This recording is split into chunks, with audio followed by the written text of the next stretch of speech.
Orton.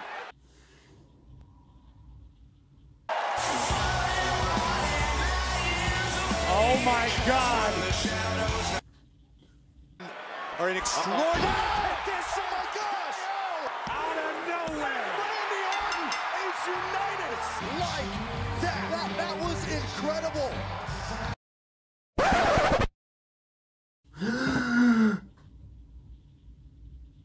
C'était un rêve, c'est pas possible. And now, WWE Network presents Fastlane.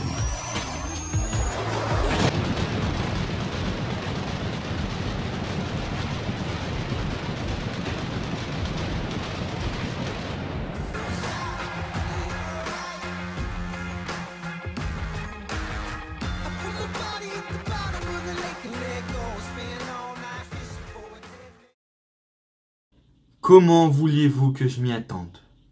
Comment vouliez-vous que je m'y attende? Les bookings étaient mauvais. Les rivalités étaient nulles à chier. SmackDown était plus pourri que jamais. Et ils avaient un pay-per-view nul. Et ce show m'a impressionné positivement.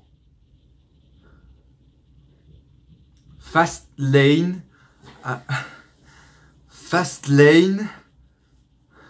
a été bon.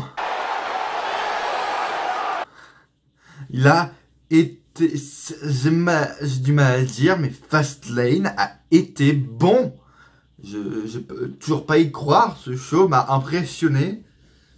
Salut tout le monde. Aujourd'hui, on se retrouve pour la vidéo analyse de Fastlane 2018. Et ce Fastlane 2018 m'a impressionné positivement. Je suis choqué. Je suis resté choqué. Avant de commencer la vidéo, je voulais encore vous remercier pour les vues et pour les commentaires de la dernière vidéo sur Fastlane. Aussi vous prévenir que si vous n'avez toujours pas vu ma dernière vidéo, c'est la vidéo où je parle de Raw sur l'équipe 21, mon avis, et la suite de Raw sur l'équipe 21. N'hésitez pas à aller la voir.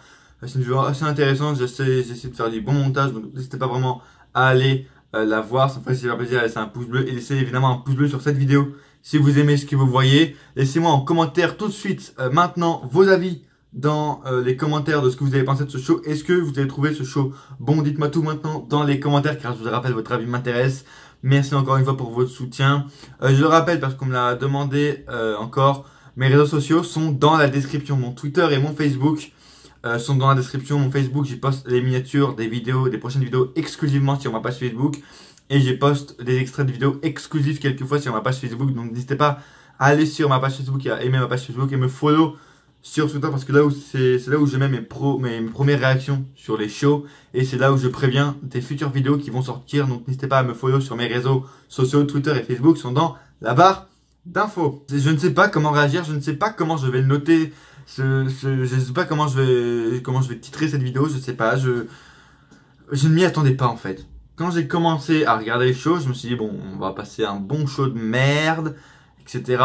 Randy Orton, Bobby Roode en deuxième match, je me suis dit putain, mais pourquoi ils font ça? Je veux dire, c'est l'un des matchs les plus hypants, le plus hypant de la soirée. Ils le mettent direct en deuxième, donc ça veut dire du début jusqu'au main event, on va s'emmerder. Je me suis dit putain, et non, je suis choqué. On a eu beaucoup de négatifs, évidemment, parce qu'il faut pas non plus déconner, c'est Fastlane. Mais il y a eu du positif pour la première fois en genre Fastlane 2015, 2016, 2017, en 4 éditions. C'est l'une des premières fois où on a du positif dans Fastlane. En 4 ans. En 3 ans sur ma chaîne, si on compte que les éditions que j'ai faites. Mais je suis choqué, j'ai mis des trucs... Attendez, parce que vraiment, faut vraiment que vous vous rendiez compte. J'ai mis des notes à plus de 7 sur Fastlane. C'est juste la première fois que je mets des notes supérieures à 7 sur Fastlane. C'est la première fois, rendez-vous bien compte. Et rendez-vous bien compte aussi que la note du show est plus positive à 6. Et c'est la première fois que la note du show sera positive à 6. À plus de 6 sera supérieure à 6. Je suis choqué. Et j'ai un truc à vous demander en début de vidéo, donc n'hésitez pas vraiment à rester. Je voulais vous demander, en fait, on a eu le match Les Usos contre le New Day. Et vous savez qu'il a été interrompu par Bludgeon Brothers, etc. Au début, je voulais pas le noter parce que tout simplement, je me suis dit, bah c'est 8 minutes, c'est rien. Enfin, je veux dire, ok, le Carmella, enfin le match tag team féminin a duré 8 minutes. Mais là, c'est un match tag team qu'on attendait vraiment qui dure au moins 20 minutes. Il a duré 8 minutes, donc je me suis dit, c'est pas un match, c'est pas possible.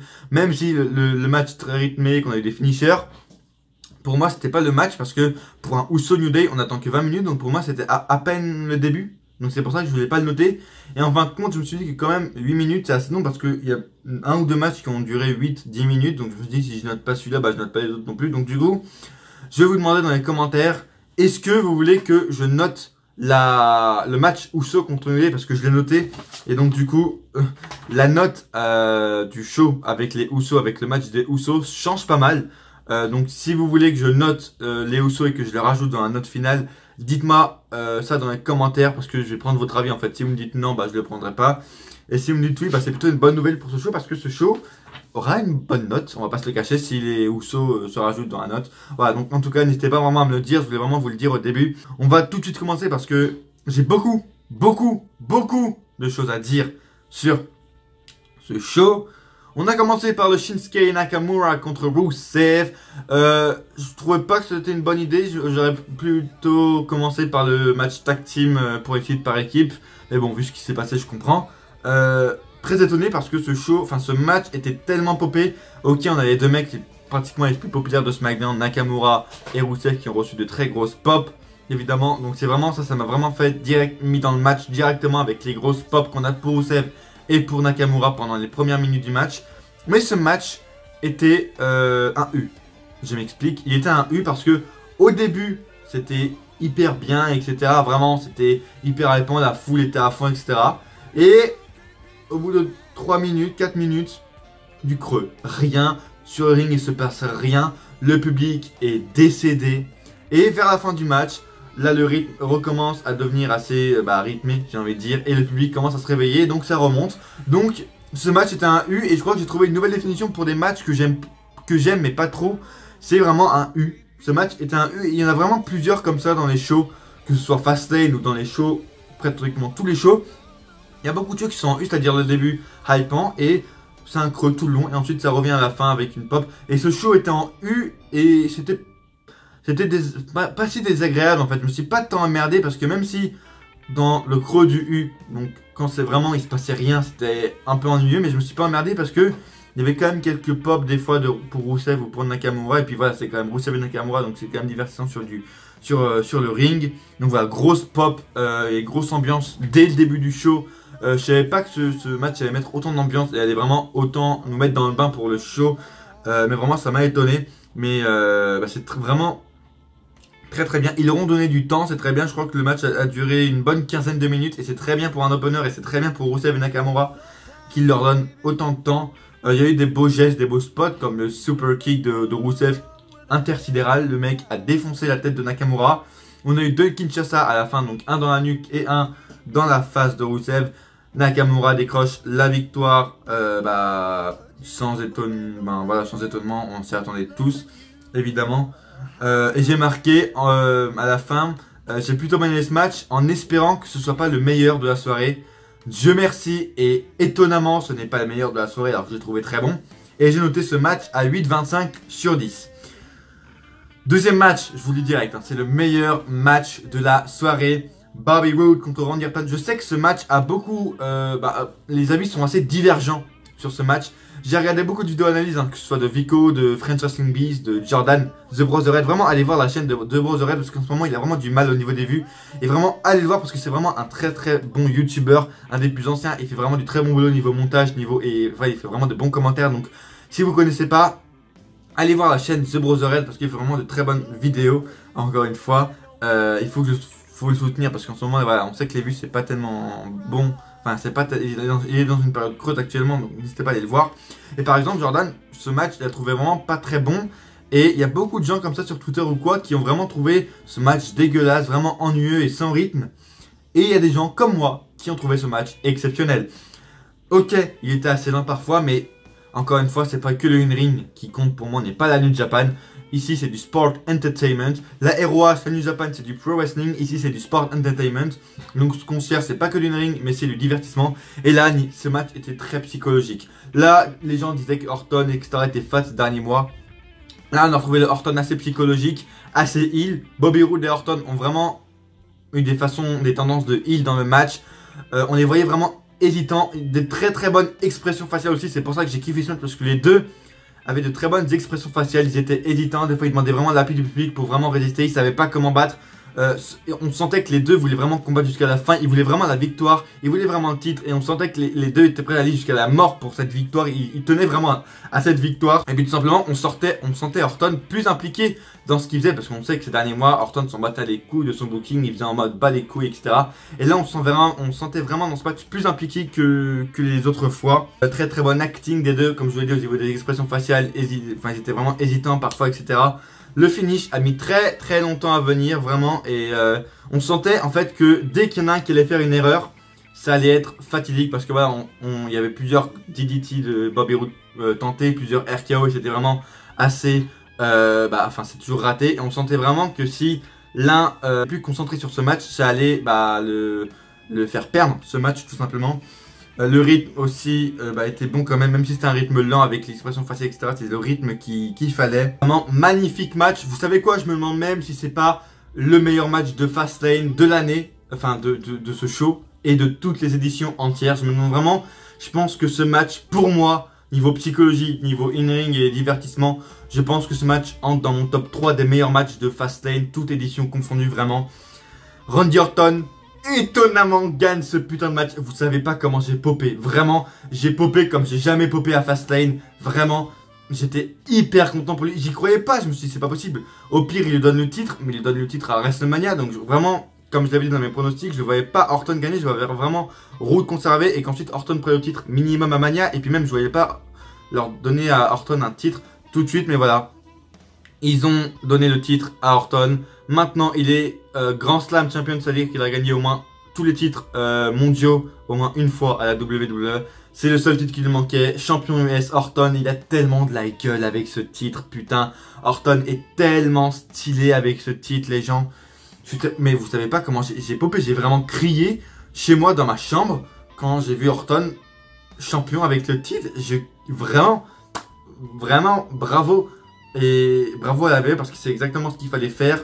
On a sûrement un heel turn de Bobby Roode à la fin du match parce que Mahal est intervenu à la fin pour gâcher la célébration de Randy Orton et Bobby Roode est revenu à la fin pour faire 2 Glorious DDT à Mahal et à Randy. Donc ça, j'espère en tout cas que c'est un heel turn de Monsieur Bobby Roode parce qu'il en a vraiment besoin et il est meilleur en heel qu'en face, on va pas se le cacher.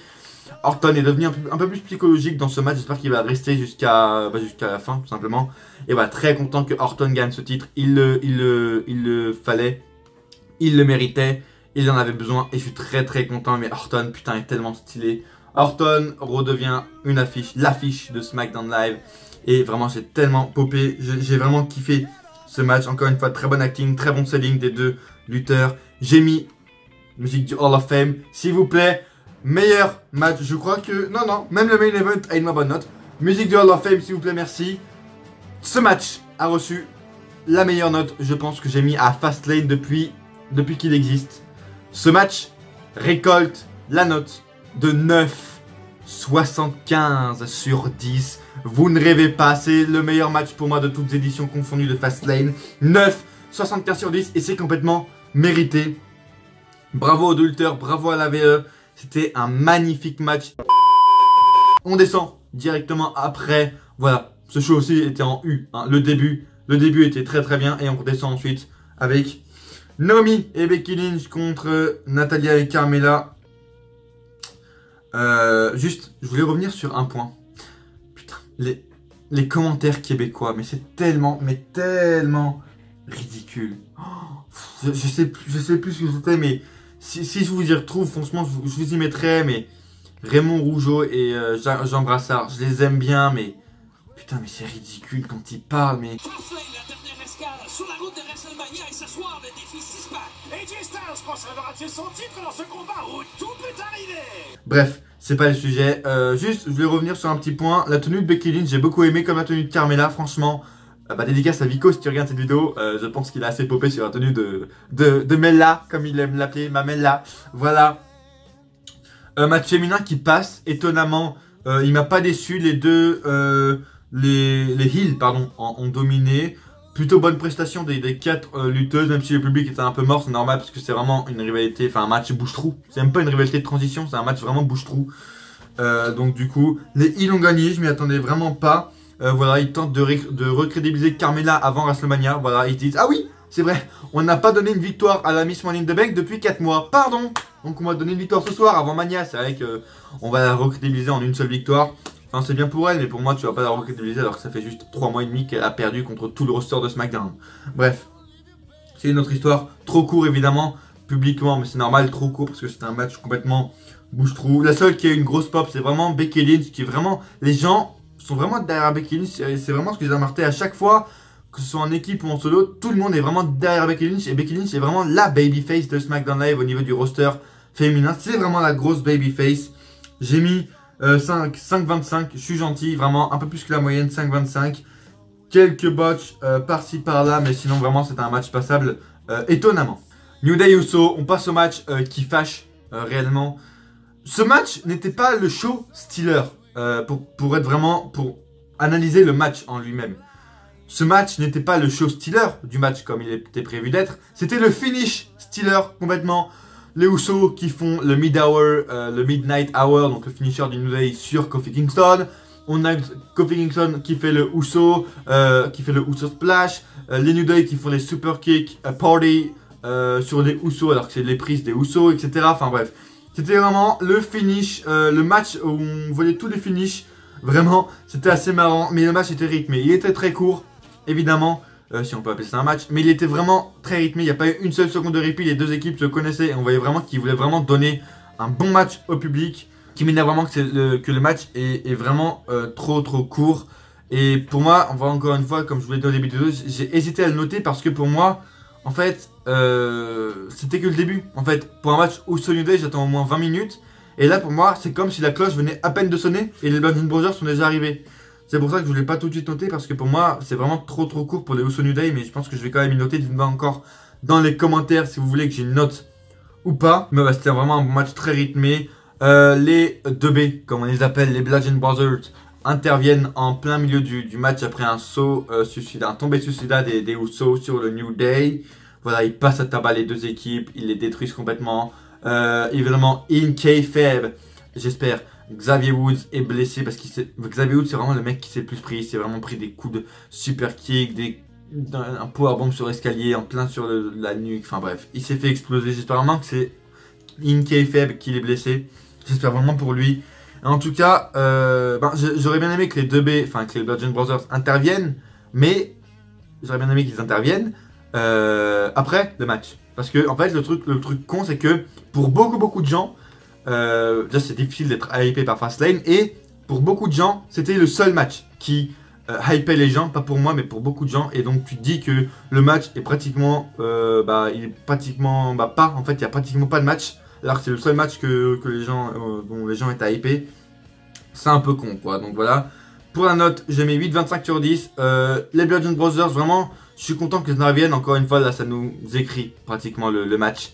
À Maniac, on aura un triple match en tag team, on aura 2B contre Uso, contre New Day. J'aurais bien aimé avoir un match simple tag team entre Uso et les 2B, mais c'est pas grave. Encore une fois, j'aurais aimé cette intervention si j'y croyais. Malheureusement, les 2B, j'y crois pas. C'est bien d'affronter des lutteurs locaux, sauf que ça fait 3 mois et demi.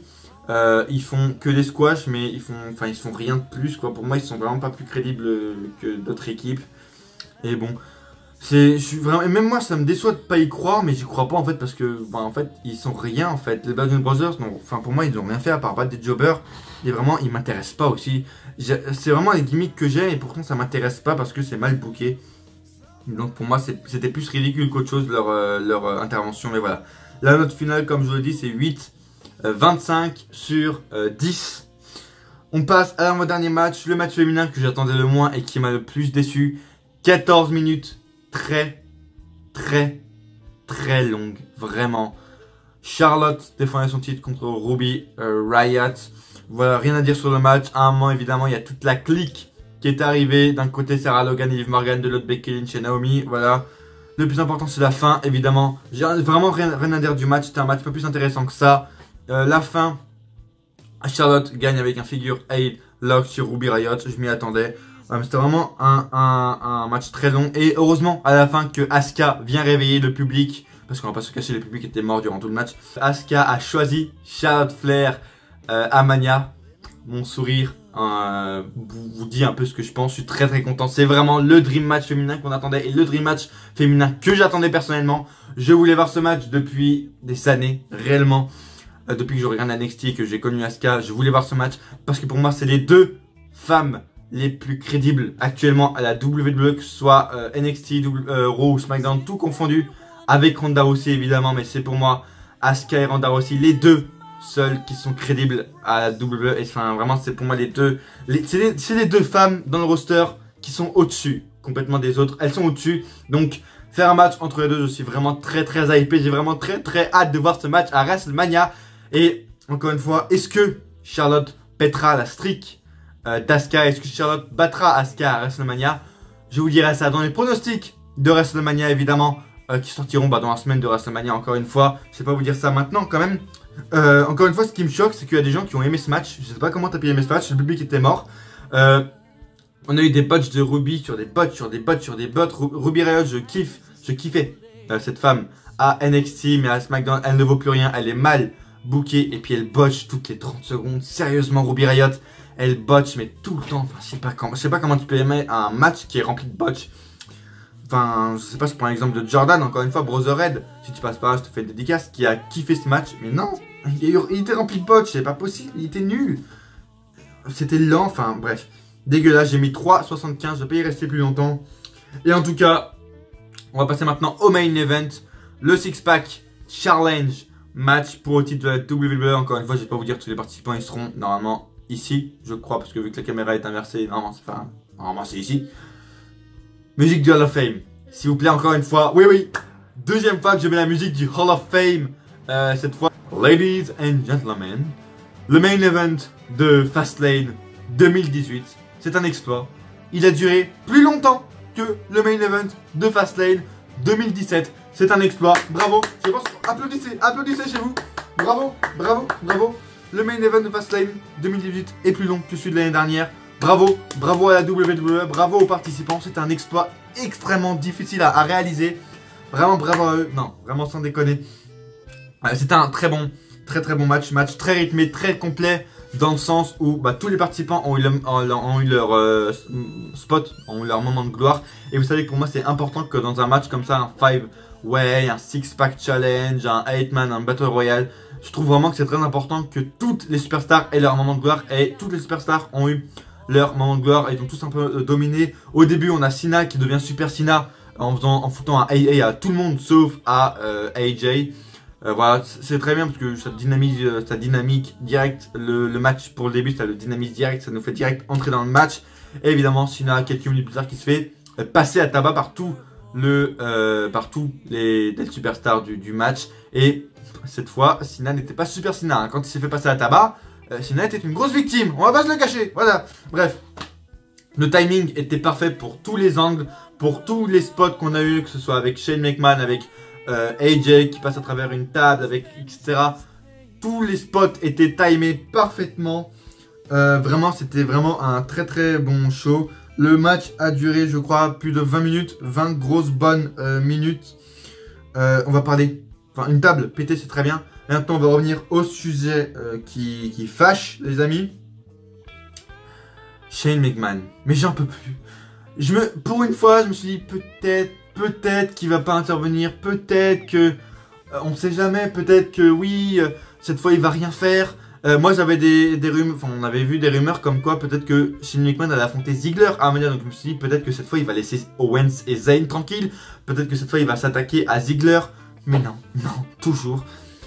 Cette rivalité dure depuis juillet 2017, nous sommes en mars 2018. Lâchez-nous la grappe, mais Shane, lâche-nous. Tu deviens vraiment insupportable, mec. T'es vraiment insupportable. Encore une fois, Shane McMahon qui s'attaque à Zayn Owens parce que malheureusement Owens a mis un super kick mal placé sur Shane McMahon parce qu'à un moment on a eu Zayn et Owens qui sont restés sur le ring et tout seul quoi. Et Zayn s'est couché. Voilà, comme il avait promis, Zayn s'est couché pour Owens.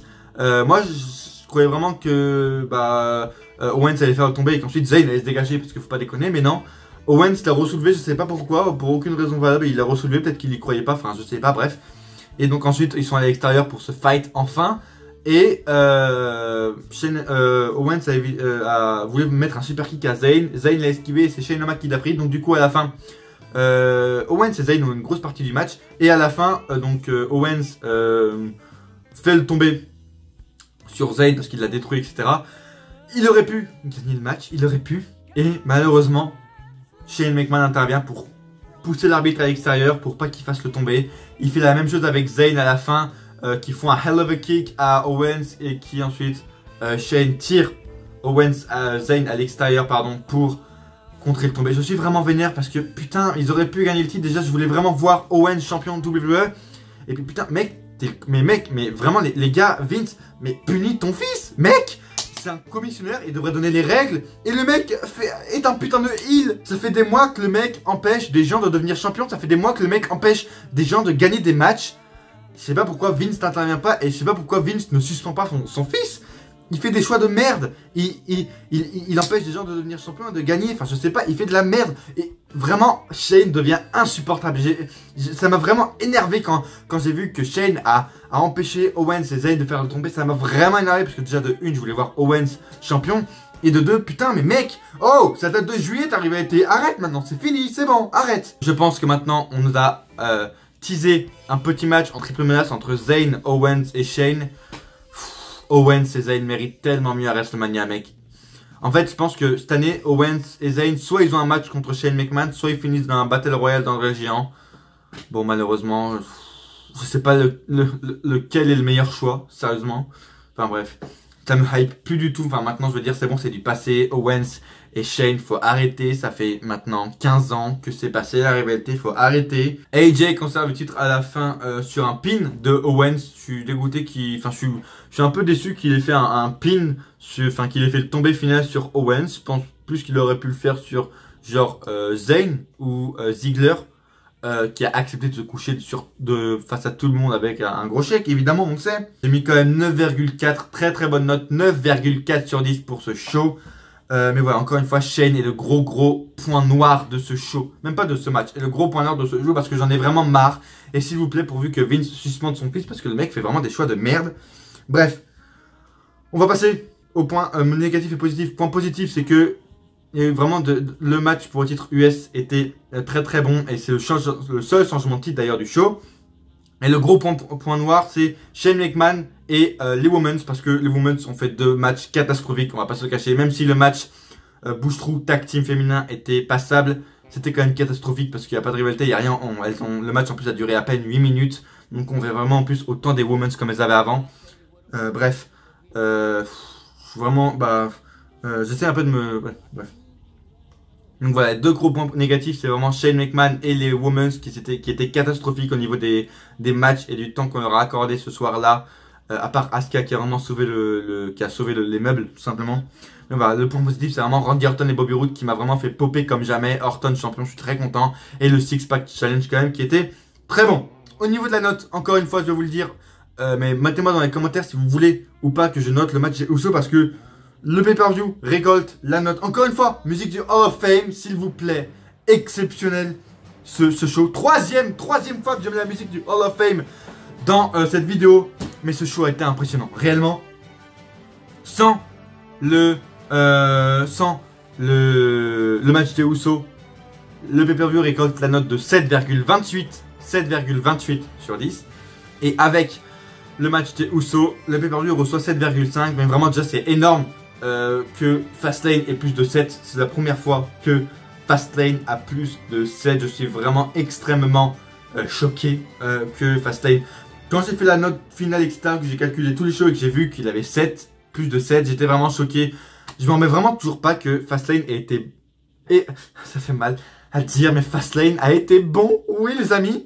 Et je suis vraiment choqué qu'il reçoit une note positive, enfin supérieure à 7.